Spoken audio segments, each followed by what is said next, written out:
ಹಸಿರು ಹಸಿರಾಗಿರುವ ಪರಿಸರ, ನದಿ, ಕೆರೆಗಳು, ಪಕ್ಷಿಗಳ ಚಿಲಿಪಿಲಿ, ಹೀಗೆ ಪರಿಸರದ ಸೌಂದರ್ಯದಲ್ಲಿ ತೇಜ್ಪುರ್ ಊರಿತ್ತು. ಆ ಊರಿನ ಪ್ರಧಾನ್ ಸಂಪತ್ ಅವರಾಗಿದ್ರು. ಸಂಪತ್ ಅವರು ಗೌರವದ ನಿಯತ್ತಿನ ಒಬ್ಬ ವ್ಯಕ್ತಿಯಾಗಿದ್ರು. ಮತ್ತೆ ಕಾಳಜಿಯಿಂದ ತಮ್ಮೂರನ್ನ ನೋಡ್ಕೊಳ್ತಾ ಇದ್ರು. ಊರಿನ ಪಂಚಾಯಿತಿ ಕಟ್ಟೆಯಲ್ಲಿ ಊರಿನ ಎಲ್ಲಾ ಜನರು ಸೇರಿ ಒಂದು ಪುರಸ್ಕಾರದ ವಿಷಯದ ಬಗ್ಗೆ ಚರ್ಚೆ ನಡೀತಾ ಇತ್ತು. ತುಂಬಾ ಖುಷಿಯಾದ ವಿಷಯ.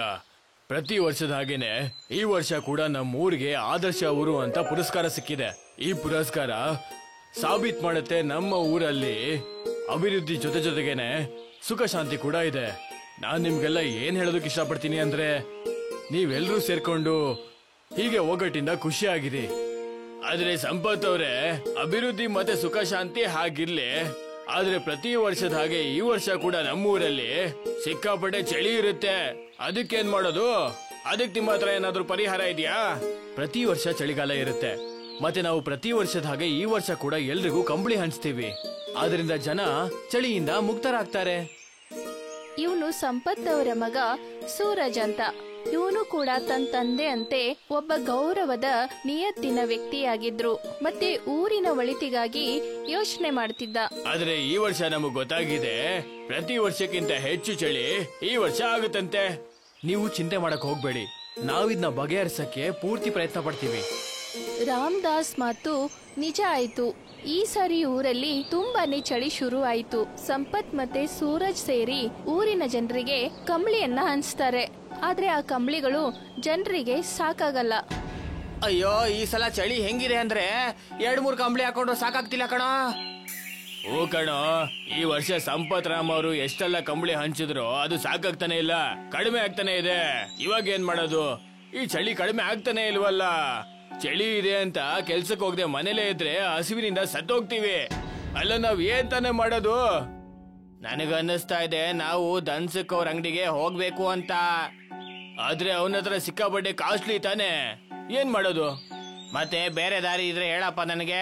ಇದರಿಂದಾಗಿ ಊರಿನ ಜನ ಎಲ್ಲ ಧನ್ಸುಖ್ ಲಾಲ್ ಅಂಗಡಿ ಮುಂದೆ ಬಂದು ನಿಂತ್ಕೊಂಡ್ರು. ಅದು ಕಂಬಳಿಯ ಅಂಗಡಿ ಆಗಿತ್ತು. ನೋಡ್ರಪ್ಪ, ಈ ಕಂಬಳಿ ಬಂದು 5,000 ರೂಪಾಯಿ. ಇದ್ರ ಕ್ವಾಲಿಟಿ ನೋಡಿ, ತುಂಬಾ ಚೆನ್ನಾಗಿದೆ. ತಗೊಳ್ಳದಿದ್ರೆ ತಗೊಳ್ಳಿ, ಇಲ್ಲ ಸುಮ್ನೆ ಹೋಗ್ತಾ ಇರಿ.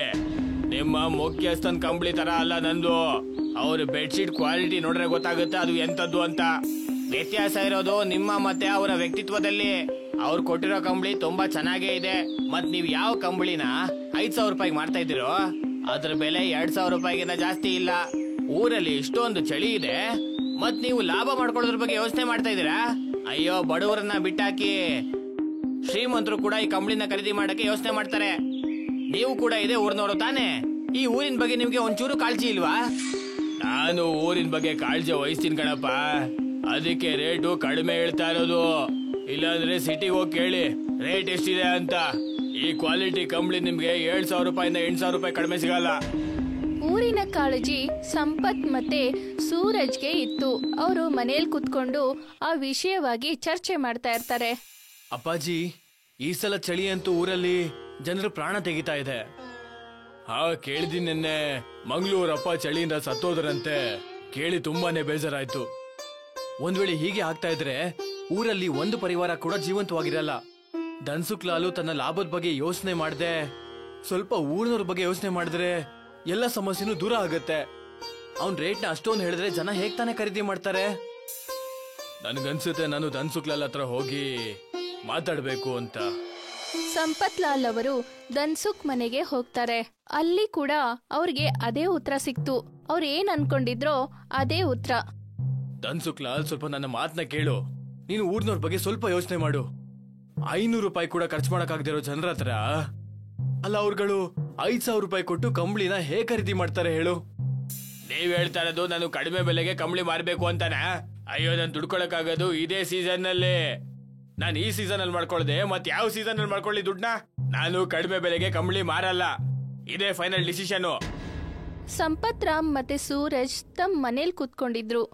ಊರಿನ ಜನರನ್ನ ಈ ಸಮಸ್ಯೆಯಿಂದ ಹೇಗ್ ಪಾರ್ ಮಾಡ್ಬೇಕು ಅಂತ ಯೋಚನೆ ಮಾಡ್ತಿದ್ರು. ಸಂಪತ್ ಅವರು ದುಃಖದಿಂದ ಹೇಳಿದ್ರು, ಈ ಊರಿನಲ್ಲಿ ಇದುವರೆಗೂ ಎಷ್ಟೆಲ್ಲ ಸಮಸ್ಯೆ ಬಂದಿದೆಯೋ ಅದನ್ನೆಲ್ಲ ನಾವು ಬಗೆಹರಿಸಿದೀವಿ.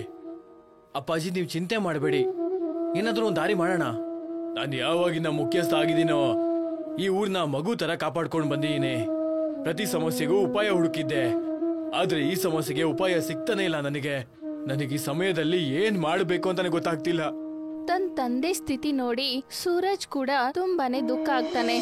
ಯಾವಾಗಿಂದ ಸಂಪತ್ ಅವರು ಊರಿನ ಪ್ರಧಾನರಾಗಿದ್ರು, ಊರಿನ ಜನರನ್ನ ತನ್ನ ಮಕ್ಕಳಂತೆ ನೋಡ್ಕೊಳ್ತಾ ಇದ್ರು.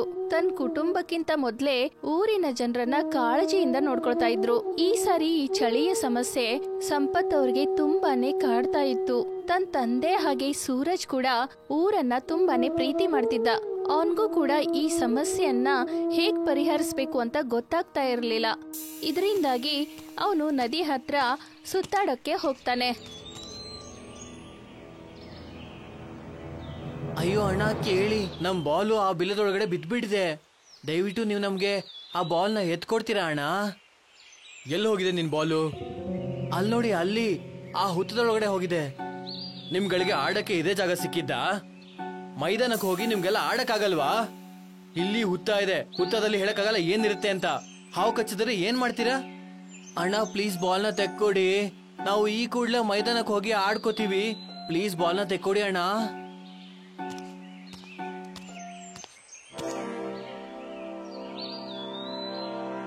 ಹಾವನ್ನ ನೋಡಿ ಎಲ್ರೂ ಹೆದರ್ಕೊಳ್ತಾರೆ. ಆದ್ರೆ ಹಾವು ಮಾತಾಡ್ತಿರೋದನ್ನ ನೋಡಿ ಸೂರಜ್ಗೆ ಆಶ್ಚರ್ಯ ಆಗುತ್ತೆ. ಹೆದರ್ಬೇಡಿ, ನನಗ್ ಗೊತ್ತಿದೆ ನೀವು ನನ್ನ ನೋಡಿ ಹೆದರ್ಕೊಂಡಿದ್ದೀರಾ ಅಂತ. ನಾನೊಬ್ಬ ಮಾತಾಡುವಂತ ನಾಗ. ಹುತ್ತದೊಳಗೆ ಯಾರ್ ಕೈ ಹಾಕಿದ್ದು? ಸೂರಜ್ ಹೆದರ್ಕೊಂಡು ಹೇಳ್ತಾನೆ, ಅದು ಅದು ನಾನು. ನನಗೆ ತುಂಬಾ ಖುಷಿಯಾಗಿದೆ, ನೀನ್ ನಮಗೆ ಸಹಾಯ ಮಾಡಿದೀಯಾ. ನನಗೆ ಒಂದು ಗಾಯ ಆಗಿತ್ತು. ಆ ಗಾಯ ಆದ ಕಾರಣದಿಂದ ನನಗೆ ಓಡಾಡಕ್ಕೂ ಆಗ್ತಾ ಇರ್ಲಿಲ್ಲ, ಒಂದು ಜಾಗದಲ್ಲೇ ಕೂತ್ಕೊಂಡಿರಕ್ಕಾಗ್ತಾ ಇರ್ಲಿಲ್ಲ. ನೀನ್ ಮುಟ್ಟಿದ ಕಾರಣದಿಂದ ನನ್ನ ಗಾಯ ಒಡೆದೋಯ್ತು. ಈಗ ನನಗೆ ಸಮಾಧಾನ ಅನಿಸ್ತಿದೆ. ನಿನ್ನ ಕಾರಣದಿಂದಾಗಿ ನನಗೆ ಆ ನೋವಿಂದ ಮುಕ್ತಿ ಸಿಕ್ಕಿದೆ. ಹೇಳು, ನಾನ್ ನಿನ್ಗೋಸ್ಕರ ಏನ್ ಮಾಡ್ಬೋದು? ನನಗೆ ತುಂಬಾನೇ ಖುಷಿಯಾಗಿದೆ, ನನ್ನಿಂದ ನಿಮ್ಗೆ ಸಹಾಯ ಆಗಿದೆ ಅಂತ. ನಾಗದೇವ, ನೀವೇನೋ ನೋವಿಂದ ಮುಕ್ತರಾಗಿದ್ದೀರಾ. ನೋವೇನು ಅಂತ ನಿಮ್ಗೆ ತುಂಬಾ ಚೆನ್ನಾಗಿ ಗೊತ್ತಿದೆ. ನಾನು ಕೂಡ ಒಂದು ನೋವಿಂದ ಒದ್ದಾಡ್ತಾ ಇದ್ದೀನಿ, ಅದಕ್ಕೆ ನನಗೆ ಉಪಾಯನೇ ಸಿಗ್ತಾ ಇಲ್ಲ. ಹೇಳು, ನಾನ್ ನಿನ್ನ ಎಲ್ಲ ಸಮಸ್ಯೆಗಳಿಗೂ ಪರಿಹಾರನ ಹುಡ್ಕೊಡ್ತೀನಿ. ಹೇಳು, ನಿನಗೇನ್ ಬೇಕು? ಅದು ನಮ್ಮ ಊರಿನ ಹೆಸರು ತೇಜ್ಪುರ್ ಅಂತ. ವಿಷಯ ಏನು ಅಂದ್ರೆ ಈ ವರ್ಷ ಊರಲ್ಲಿ ತುಂಬಾನೇ ಚಳಿ ಇದೆ, ಅದರಿಂದ ಜನರಿಗೆ ತುಂಬಾ ಕಷ್ಟ ಆಗ್ತಾ ಇದೆ. ಜನ ಸತ್ತು ಹೋಗ್ತಾ ಇದ್ದಾರೆ. ನೀವು ನಮಗೋಸ್ಕರ ಏನಾದರೂ ಮಾಡಿದರೆ ನಾನು ನಿಮ್ಗೆ ಆಭಾರಿಯಾಗಿರ್ತೀನಿ. ಆಭಾರಿಯಾಗಿರೋದು ನಾನ್ ನಿನಗೆ. ಈ ಸಮಸ್ಯೆಯಿಂದ ನಾನ್ ದೂರ ಮಾಡ್ತೀನಿ. ಮತ್ತಿನ್ನೇನು, ಒಂದೇ ಕ್ಷಣದಲ್ಲಿ ಸೂರಜ್ ಮತ್ತೆ ಮಕ್ಕಳ ಮುಂದೆ ತಂದೂರ್ ಪ್ರತ್ಯಕ್ಷ ಆಗುತ್ತೆ. ಸೂರಜ್ ಕೈಯಲ್ಲಿ ಒಂದು ಮ್ಯಾಜಿಕ್ ಮ್ಯಾಚಿಸ್ ಪ್ರತ್ಯಕ್ಷ ಆಗುತ್ತೆ. ಇದು ಒಂದು ತಂದೂರು. ನಿನ್ನ ಕೈಯಲ್ಲಿ ಏನ್ ಮ್ಯಾಚ್ ಬಾಕ್ಸ್ ಇದೆಯೋ ಕೇವಲ ಅದರಿಂದ ಮಾತ್ರ ಈ ತಂದೂರಿಗೆ ಬೆಂಕಿ ಹಾಕ್ಬೋದು. ಇದರ ಬಿಸಿಯ ಶಾಖದಿಂದ ನಿಮ್ಮ ಊರಲ್ಲಿ ಎಂತ ಬಿಸಿ ಶಾಖ ಬರುತ್ತೆ ಅಂದ್ರೆ ಕಂಬಳಿಯ ಅವಶ್ಯಕತೆನೇ ಇರಲ್ಲ ನಿಮ್ಗೆ. ಎಲ್ಲ ಕೂಡ ಸರಿ ಹೋಗ್ಬಿಡುತ್ತೆ. ವಾ, ಎಷ್ಟೊಂದು ದೊಡ್ಡ ತಂದೂರು! ಇನ್ ಮುಂದೆ ತುಂಬಾ ಮಜಾ ಬರುತ್ತೆ. ಇದರಲ್ಲಿ ಇಡೀ ಊರ್ನವ್ರಿಗೆ ರೋಟಿ ಮಾಡಬಹುದು. ತಂದೂರ್ಗೆ ಒಲೆ ಹಚ್ಚಿದ್ಮೇಲೆ ಊರಲ್ಲೆಲ್ಲ ಎಷ್ಟೊಂದು ಸಂತೋಷ ಹಬ್ತಂದ್ರೆ ಊರಲ್ಲಿರೋ ಚಳಿ ಎಲ್ಲ ಮಾಯವಾಗ್ಬಿಡ್ತು. ಊರಿನ ಜನರೆಲ್ಲ ಸೂರಜ್ಗೆ ಹೊಗಳಕ್ಕೆ ಶುರು ಮಾಡಿದ್ರು. ಸೂರಜಿಂದ ಊರಲ್ಲಿ ಸುಖ, ಶಾಂತಿ, ನೆಮ್ಮದಿ ಕಂಡ್ಬಂತು. ವಾ ಸೂರಜಣ್ಣ, ಈ ತಂದೂರಿಂದ ಎಂತ ಬಿಸಿಯ ಶಾಖ ಬರ್ತಾ ಇದೆ ಅಂದ್ರೆ ಊರಲ್ಲಿ ಯಾರಿಗೂ ಶಕೆನೇ ಆಗ್ತಾ ಇಲ್ಲ. ಈ ತಂದೂರಂತೂ ತುಂಬಾ ಚಮತ್ಕಾರಿನೇ. ಇನ್ನು ಒಳ್ಳೆ ವಿಷಯ ಏನು ಅಂದ್ರೆ ಇದು ಸೂರಜ್ ಅಣ್ಣ ಹತ್ರ ಇರೋ ಮ್ಯಾಚ್ ಬಾಕ್ಸ್ ಇಂದ ಮಾತ್ರ ಅಣ್ಸಕ್ ಸಾಧ್ಯ. ಇದು ಜಾದುನೇ ತಾನೇ? ಜಾದು ಏನೋ ಇದೆ ರಾಮದಾಸ್ ಅಣ್ಣ, ಆದ್ರೆ ನನಗೆ ಖುಷಿ ಏನಂದ್ರೆ ನಮ್ಮ ಊರಿಗೆ ಈ ಚಳಿಯಿಂದ ರಕ್ಷಣೆ ಸಿಕ್ತಲ್ಲ, ಅಸಾಕು. ಆದ್ರೆ ಇದೆಲ್ಲ ನೋಡಿ ಧನ್ಸುಖ್ ಲಾಲ್ಗೆ ತುಂಬಾನೇ ಹೊಟ್ಟೆ ಕಿಚ್ಚು ಬಂತು. ಆ ಸೂರಜು ನನ್ನ ಬಿಸ್ನೆಸ್ ನೆಲ್ಲ ಹಾಳ್ ಮಾಡ್ಬಿಟ್ಟ. ನಾನು ಎಷ್ಟೊಂದು ಕಂಬಳಿನ ಸಿಟಿಯಿಂದ ಖರೀದಿ ಮಾಡ್ಕೊಂಡು ತಂದಿದ್ನೋ ಅದ್ನೆಲ್ಲ ಅದೇ ತಂದೂರಲ್ಲಿ ಹಾಕಿ ಸುಡ್ಬೇಕು ಅನ್ಸುತ್ತೆ. ಈ ತಂದೂರಂತೂ ತುಂಬಾ ದೊಡ್ಡ ಸಮಸ್ಯೆ ಆಗಿದೆ. ನಾನೇನಾದ್ರೂ ಒಂದ್ ಮಾಡ್ಲೇಬೇಕು.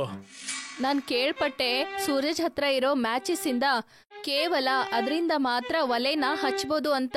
ನೀನ್ ಆ ಮ್ಯಾಚಿಸ್ ಅನ್ನ ಕಳ್ತನ ಮಾಡು, ಅದನ್ನ ಹಾಳ್ ಮಾಡು. ಆಗ ಊರಿನ ಜನರು ಚಳಿಯಿಂದ ಸತ್ತು ಹೋಗ್ತಾರೆ.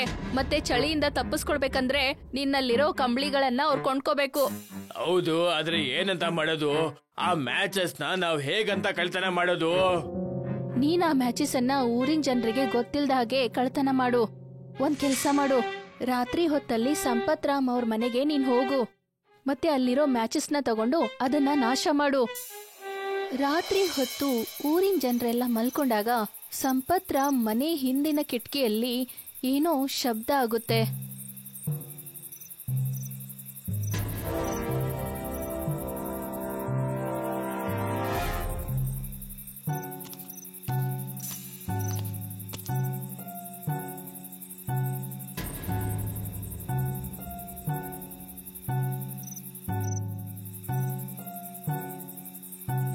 ನನ್ನ ಕ್ಷಮಿಸ್ಬಿಡು, ನನ್ನ ಕ್ಷಮಿಸ್ಬಿಡು, ಹಾವು ನನ್ನ ಕಚ್ಚಿಬಿಡುತ್ತೆ.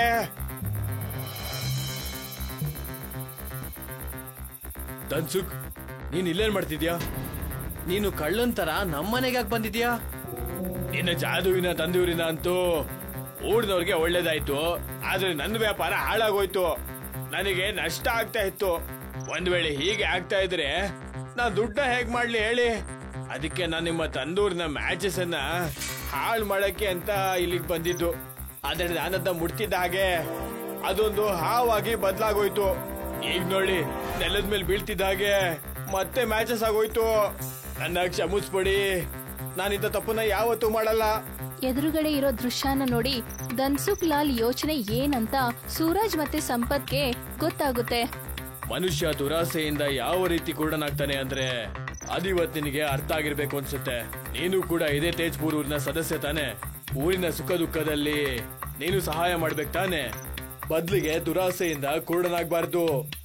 ನನಗೆ ನಾನು ಮಾಡಿದಂತ ತಪ್ಪಿನ ಅರಿವಾಗಿದೆ. ನನ್ನ ದಯವಿಟ್ಟು ಕ್ಷಮಿಸ್ಬಿಡಿ.